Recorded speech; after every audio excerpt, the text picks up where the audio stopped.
Right, I wasn't going to do this today. I've just recorded a little bit of a video of me rambling on and saying about everything I've been losing this morning, but something's just actually come into my head. I don't know if anyone's listened to or read the Philip Schofield book. But you know, in the book he talks about when he actually came out, and he was so brave of him to do that. It really was. You know, because it must have been so difficult for him, so hard, I can't imagine. But then in the book he talks about how he actually approached the subject with his mum, and how he actually told her, and he said to her, you know, I've got something to say and to tell you something, and then there was a bit of a pause, and then he actually said, I'm gay. And then his mum's words to him were, oh my goodness, thank God for that, you know, I thought you were going to say you were going blind or something. And I think for me, that's why those living with sight loss face some extremely difficult situations sometimes, and let's face it, we do get some silly questions, because there's just so much misconception surrounding blindness. You know, yeah, it's scary, but it's scary because of people's perhaps attitudes is the wrong word, but how people look at you when you, excuse the pun, look at you when you are blind. It's not the end of the world. It's not the end of the world. Yes, things are more difficult to do, but not impossible to do. You know, it's just I don't know. I think if there were more sort of, you know, like in soaps and things like that, there's, you think about it, some disabilities are represented, but sight loss isn't one of them. Not in a positive way. You know, I mean, yeah, it's scary when you first lose your sight, but you slowly build yourself back, and it doesn't happen overnight, and it doesn't happen, you know, it's not like someone flicks a switch and goes, oh, there you go, that's your life now, you can get back to normal. It's not how it works. It takes a lot of learning, adjusting, a lot of time. But sight loss, blindness is portrayed in such a negative light, and for those then that are on that start of that journey of sight loss, it can be scary, because they think then that is it, their life is done, there's nothing left, and that's not it, not at all. And I do feel really passionate about it. You know, there's worse things than sight loss, but the first thing people actually come out with is, oh, thank goodness for that, you're not losing your sight. It's not the end of the world, it really isn't. You know, I mean, I'm putting some makeup on now. Who needs sight? We don't need sight. I certainly don't. I mean, you know, no one's saying it's easy every single day, and you don't have those days when you think, oh, for God's sake, I wish I could just see where that is. I wish I could just see after losing my phone, or, well, not so much my phone now, because I can ask my watch to ping it and I can find it then. But like, I don't know, like simple things like a remote control, or a teaspoon, or I don't know, something that you just put down for a second and then it seems like it's got up and walked away by itself. So no one's saying it, you know, it's easy every single day of the week. It's not. But majority of the time it can be hard because of people's misconceptions, or because of how, you know, even people that you know can start treating you once you start losing your sight. The way they talk to you, the way they interact with you changes, and You know, it needn't be like that. It really need not be like that. I just feel so strongly about it. And,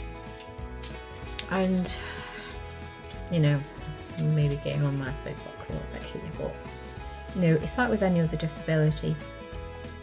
It's about research, and it's about looking at the situation overall.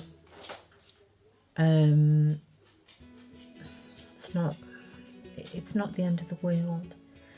There's far worse things that could happen to you than going blind. You're here, you're breathing, you still got a life to live. So, you know, I just wish that TV shows, whether it be soaps or whatever, would just start to portray sight loss, and all right, start the sight loss journey, but follow it on. I know it's a storyline, we want it, but you don't have to make it extremely dramatic. Make it real. I thought that's what soaps were for, basically. And you know, like your daytime shows, like your This Mornings, like have someone on there as a positive role, someone that, you know, has gone on to achieve massive things in spite of losing sight. You know, it's, yeah, so that's basically me just rambling on and just making a point. You know, just because we have a disability does not mean we're not like everybody else, and we don't have to be treated like with pity or anything like that. We are just trying to live a life like everybody else is out there right now, especially in these weird times that we are all living in.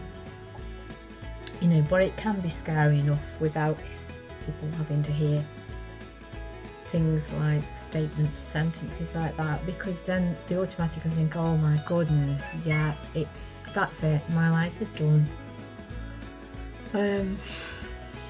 It's just so extremely negative, and you know, I think for me as well, there's a podcast that Philip Schofield did with Finn Cotton, and in it you hear like she's just startled to hear the words, oh my goodness, I thought you were going blind.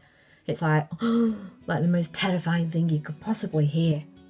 And I just don't think it's good to be having these things out there, guys. I just think that, you know, that's not a way of changing people's misconceptions about those who are blind. You know, things I've had said to me, like, you're not really blind, you're pretending you're blind to get the dog, or to get this, or to get that.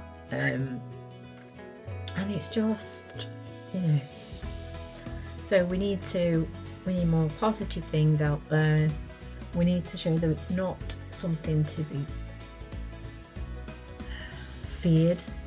It doesn't mean that your life is done if you start to lose your sight. You know, because again, just because you're losing your sight doesn't mean that you can't do things. You just have to adapt. That's it.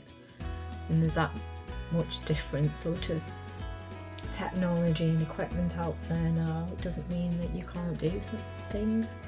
I mean, on my iPhone alone, it's got everything I could possibly need on there. It's got my navigational apps if I get lost. It's got a reading app on there. It's, you know, it's got everything I could possibly want. So it's not the end of the world. It isn't. But we just need people out there in the celeb world to portray us as normal, or as normal as people can be. People, human beings, thought it was the same, our conversation is the same. I was going to say our brain's still working on my mouth, but today, to be honest, mine are working together, so we won't even go there.